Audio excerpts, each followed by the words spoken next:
Things got a little creepy reviewing Paranormal Activity 3 and the slasher classic Halloween this week.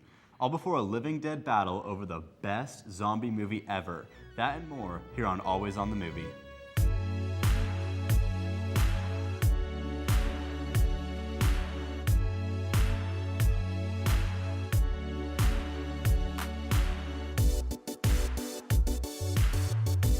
Welcome movie fans to the Halloween edition of Always on the Movie. I'm Veronica Miracle. And I'm Troy Carpenter. Coming up, we'll visit a Halloween cult classic, but first, let's take a look back at all those scary movie scenes we love so much. They're here.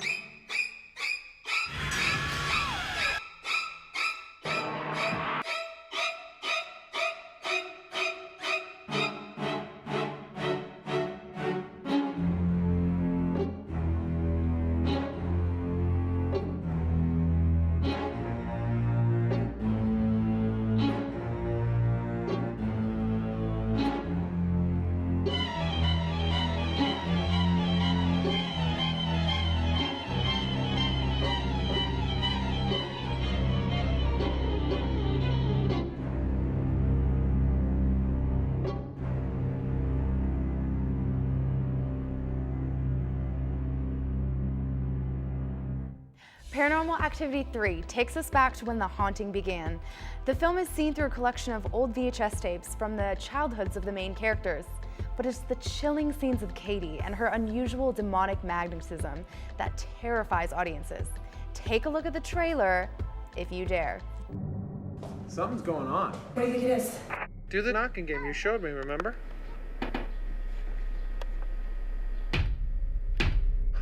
How do you do it? I don't know, ask her. I really like that trick. It's not a trick. I know, Christy's like connected. A real-life poltergeist. She's like Carol Ann. I just gotta film this stuff. I set up my cameras around the house, right? I can maybe capture something. Yeah.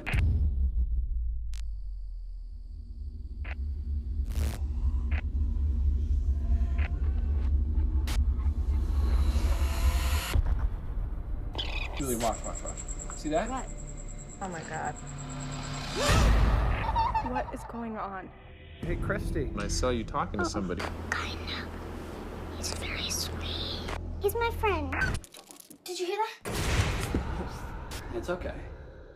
I was scared.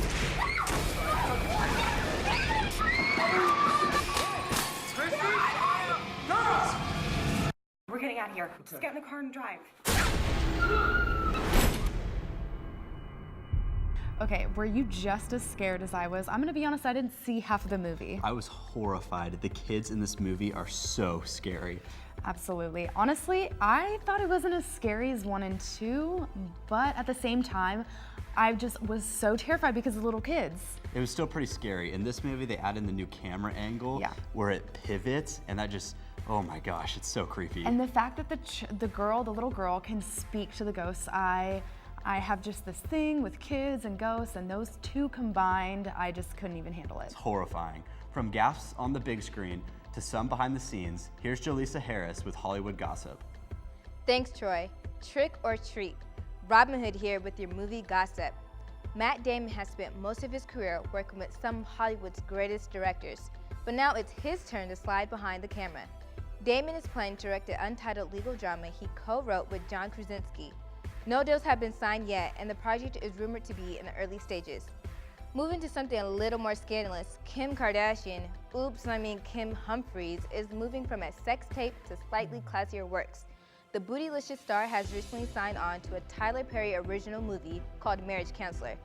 It seems to me that Tyler Perry is getting a little desperate for actors, but I guess we'll just have to see. Until then, let's time warp over to Kailani at the Rocky Horror Picture Show. Thanks, Robin Hood. I'm Kailani with a Pullman take on a cult classic.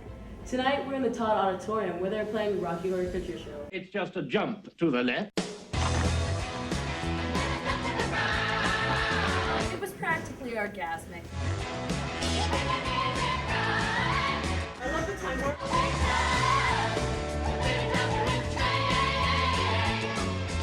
Let's do the time warp again.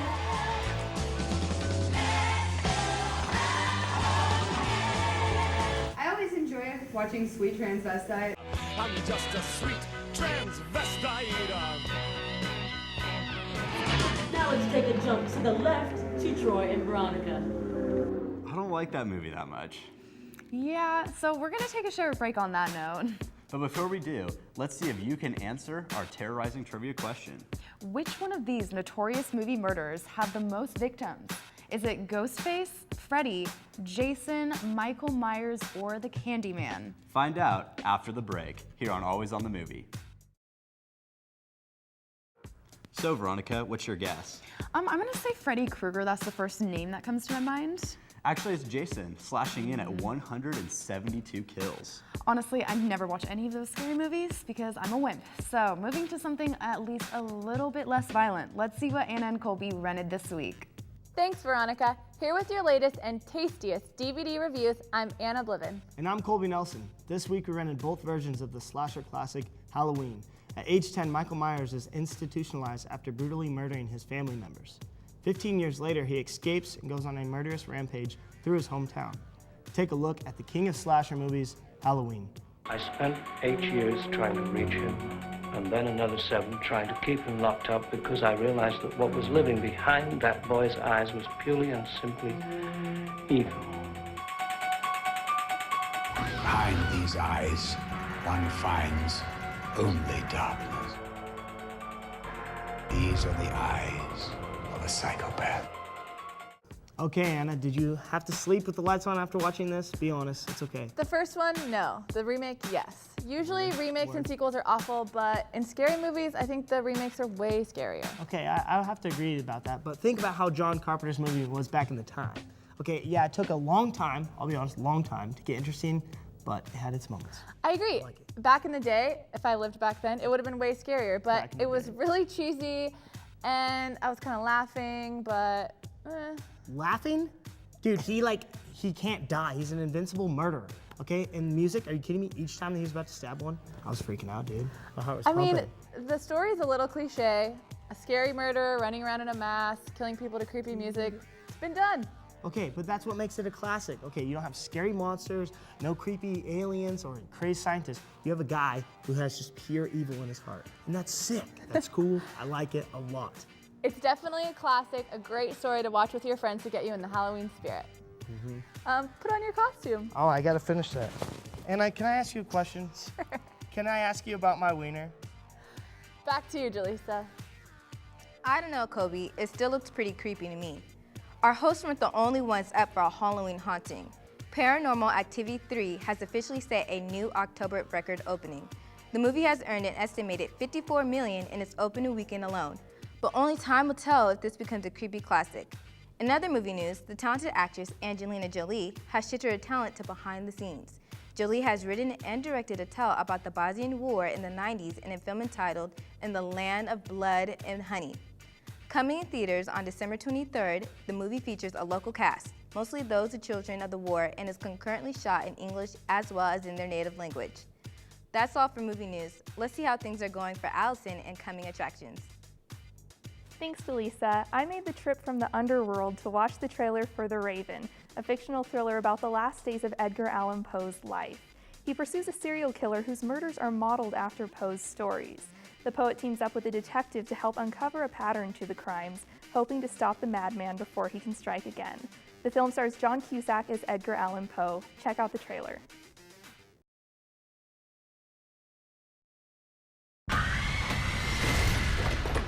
Dear God. Get the inspector.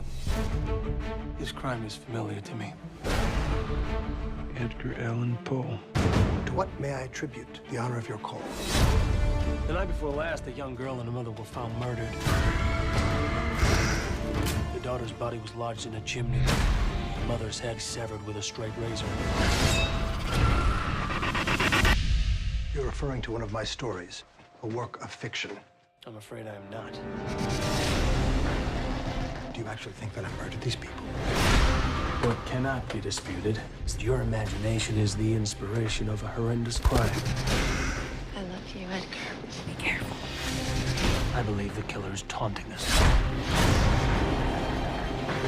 I challenge the brilliant detective mind of Edgar Allan Poe, a game of wits. If I will kill again, and on that new corpse, I will leave clues. As unfortunate as this is, You may be uniquely qualified to cast light on our killer.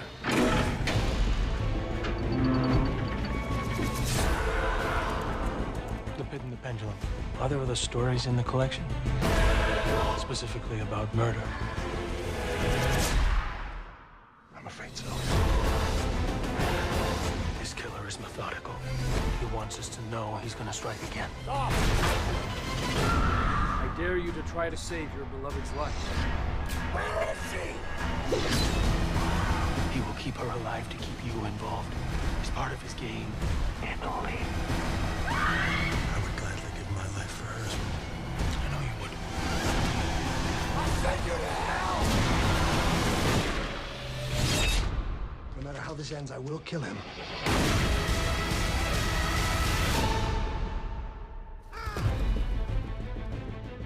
I'm really excited to see this film. I think the plot is unique, and I'm a big fan of John Cusack. It also has the same director as V for Vendetta, which I love, so I think we can expect the movie to be suspenseful. I just hope it has some lighter moments too, because 2 hours of dramatic music in dark rooms can be a little depressing. I guess we'll have to wait and see. But first, let's see what terrors are waiting with Patrick at Theater Throwdown. Thanks, Allison. I'm Patrick Rose, and this is Theater Throwdown.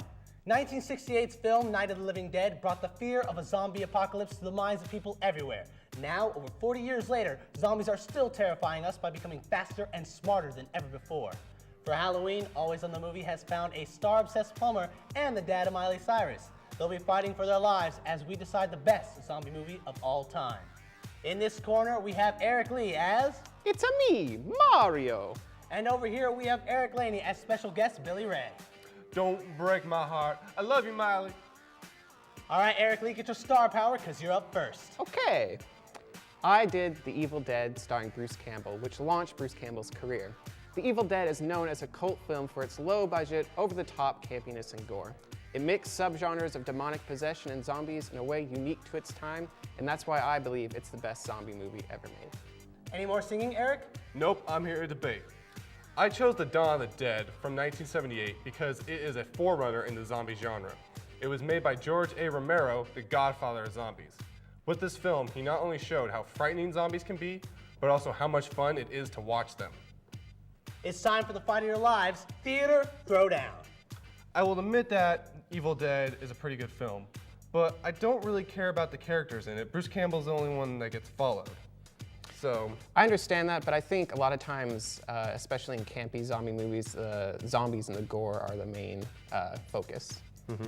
And in Dawn of the Dead, it's on a much larger scale. We're in a mall, there's hundreds of zombies everywhere. In yours, you're just in a cabin with 4 people. But I feel like the cabin creates a sort of claustrophobia and like a more personal level that is easier to comprehend for the viewers. Mm-hmm. And finally, my movie was made by the master of zombie movies. He influenced your movie. I will admit... All right, I gotta break it up there. Very civil debate. You know, I love Dawn of the Dead and I love Evil Dead. So Bruce Campbell, he's cool, but I gotta go with Dawn of the Dead. It's a classic in the mall. So I'm sorry, but you get to live and... brains! Oh no! Congratulations, Billy Ray Cyrus. You won't be having an achy breaky heart this week. Sadly, movie fans, that's all for us this week. Hopefully you got your fill of film, but if not, check us out every weekday at 9 p.m. right here on Cable 8. And remember to check out our Facebook page where you can vote on which movies we'll be reviewing in our next episode. Thanks for tuning in to Always on the Movie.